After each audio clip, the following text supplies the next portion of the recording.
In other words, she's going to have $200 a month in her budget just to exist in Ecuador for just the fees, the immigration fees, and the mandatory insurance law. She hasn't paid her rent yet. She hasn't paid her utilities yet. She hasn't paid for the airfare yet. She hasn't gone out to eat yet. She hasn't bought food yet. She hasn't had any entertainment yet. $200 a month just to exist in Ecuador. So we're going to take a little stroll through Village, Italy to see what Christmas Eve and what Christmas is like this time of year. There's a lot of traffic, a lot of really cute little cars out. There's a little Christmas tree for the municipal.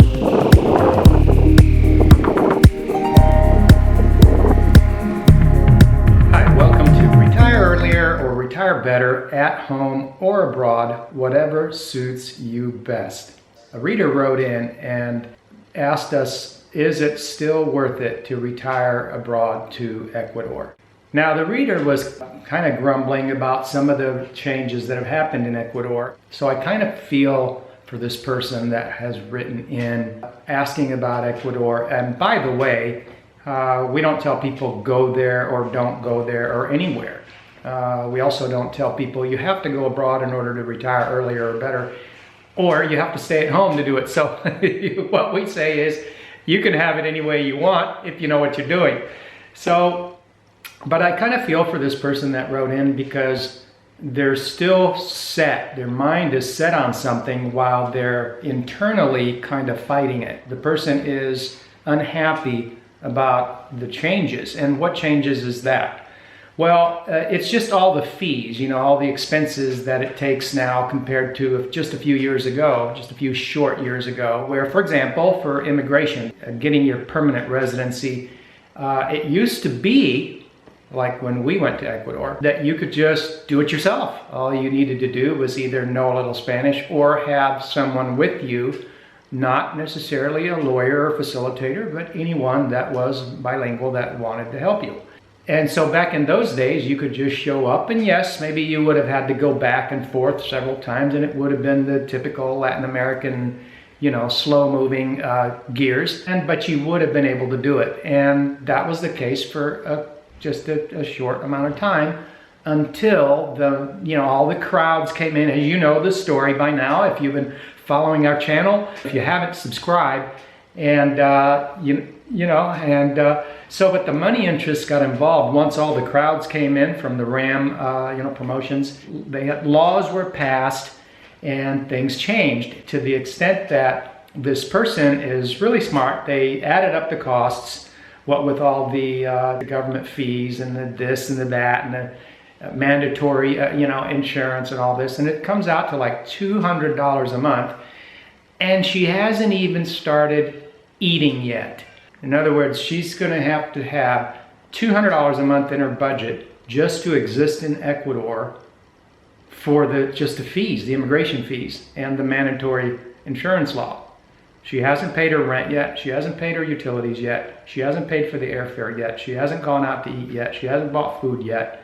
She hasn't had any entertainment yet. $200 a month just to exist in Ecuador. It wasn't that way before when it was initially promoted as the best place to retire in the world, unless. And so, things change, and this is one of those things that changes, just the amount of money required. And I felt like this person was very smart because they added up the costs and then amortized it, over a monthly cost. And this is for the first 2 years. And this is part of the changes is that the immigration laws and residency laws themselves changed to where you have to do this for a full 2 years now. And then when the 2 years are up, you have to redo all of the process again and just pay all the fees again. So they got you, wrapped around the little finger, as the saying goes, and they got you in the web, and you're, pretty much into this situation like that. But I realize that this is a perspective based on income. For example, somebody with higher four-figure monthly retirement incomes, they look at $200 and just shrug, right? Whatever. However, we know what happens to those people. Here's what happens is you get a log in your eye, you shrug at the money part, and you don't see the other issues going on that are sort of like the little wavelets that spread out and become the little ripple that comes out here, and it becomes just this large thing over a period of time because you were overlooking these little things because you have the money. So I'm just saying that it's not a panacea to have the higher income and to shrug and scoff, because there's a lot more consequences to it in the long run, as we've described already in many other videos, such as the Gringo vicious cycle and all that. Yeah, we don't want to go abroad and have any blind spot. We want to be fully aware, because we don't want anything interfering with our goal to be financially independent, retired early, earlier, and better. It's not about, as far as this channel is concerned, look, more power to you. You want to, wait it out till you're 65, 70. That's your thing. But I'm just saying that isn't what we did. For 30 years, we've had the lifestyle of retire earlier, retire better since our 20s. And that's what it's all about. And we don't want anything interfering with that. And so that's why we discuss these things on our videos, because if you want to make it happen as soon as possible, or make it happen better, it is imperative that you pay attention to these little things. So this person is kind of, fighting it internally, and I'll get to that in a second.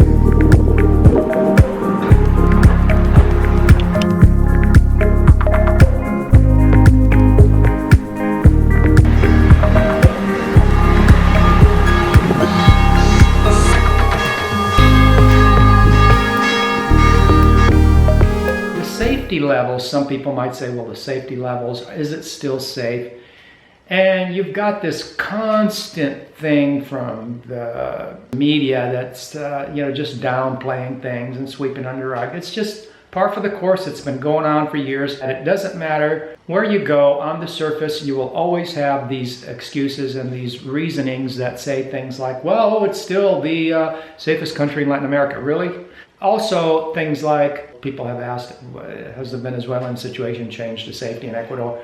The thing is that before the Venezuelans, it was the Colombians. So before it was the Colombians, now it's the Venezuelans. When you go to Panama, it's always the Colombians or the Venezuelans. So it doesn't really matter.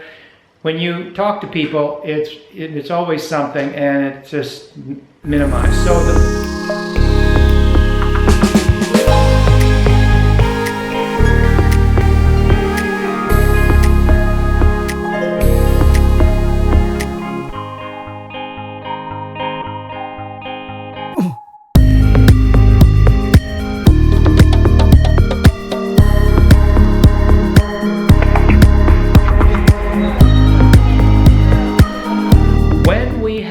rose-colored glasses on and we scoff at the money interests and the money and the changes, we get sucked into the situations. And I'm mentioning all this because I'm seeing that in this person, and that's why this person is internally fighting it, and why they wrote in. So the person is kind of grumbling and internally not, it's like, what is it that is the barrier? But you've set it in your mind that this specific location, and this information may have been valid at one time, but over a period of time, as you know, we keep track of this stuff around the world in many different places, especially the ones that are on the promotional circuit. And we follow bubbles around, and so we keep track of this stuff. So, I mean, we can sit here and go on really old information or superficial information and say, hey, this is a great idea. But then when we get to start implementing, we figure out and we start grumbling and realizing, wait a minute. And aside from this person that's grumbling from a financial standpoint, which is not to be minimized, as I mentioned, is for you that have a higher income, it's a different focus, but it's still there. You still need to pay attention to it. And the fact that things are changing and not for the better, and in whose favor and why, these are all part of the picture of us wanting to retire earlier, Retire better, have the lifestyle, have it now, do it as soon as possible. I know this is not pie in the sky. I'm not telling you to, sell everything, go live under the bridge. I'm saying proper balance in life. You can call it work-life balance, but I don't really like work-life balance because it starts with the work part. And I know that when this is done right, work should be a small part of your life. Now, if you're a young person, understand that there's going to be fluctuations in that ideal, in the sense that in some parts of your life, you may have to do a double take and spend more time, okay, just to get the ball rolling on some things. But having said that, you don't stay on that. The time period of doing a double take, you have to put a time limit on it. But anyway, I digress. So the person is grumbling, they're internally fighting it, they're seeing all these changes, they're seeing how it affects their planned retirement and their lifestyle. It's like, had we known all these things, it's like somebody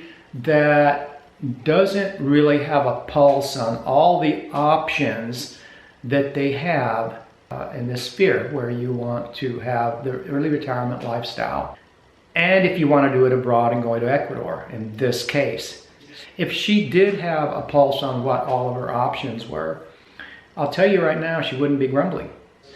Once you have so many more options, you're just not sweating it. It's like, imagine instead of saying, okay, now that I know it's going to cost me $200 a month just to exist in Ecuador, and that's what I had planned for my early retirement, imagine being able to, what could I do with that $200? This is the piffy in me, professional industrious frugalist, early retire. It's like, for $25, imagine being able to fly to Malta for $25. I mean, it doesn't have to be Malta. It's not about the location. You know that we've been talking that way now for quite some time. It never really has been about the location.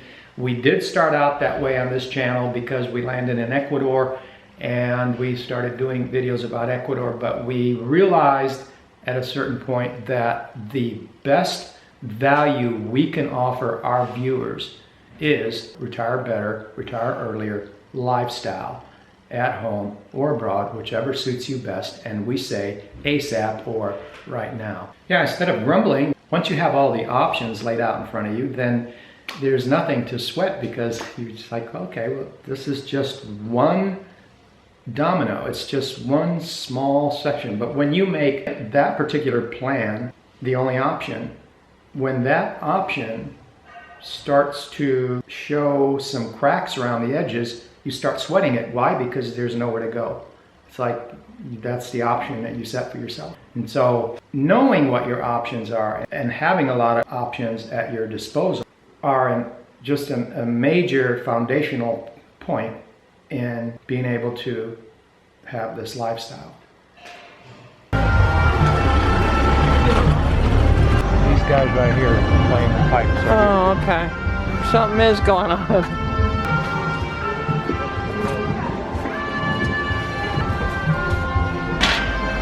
Should we follow the bagpipes?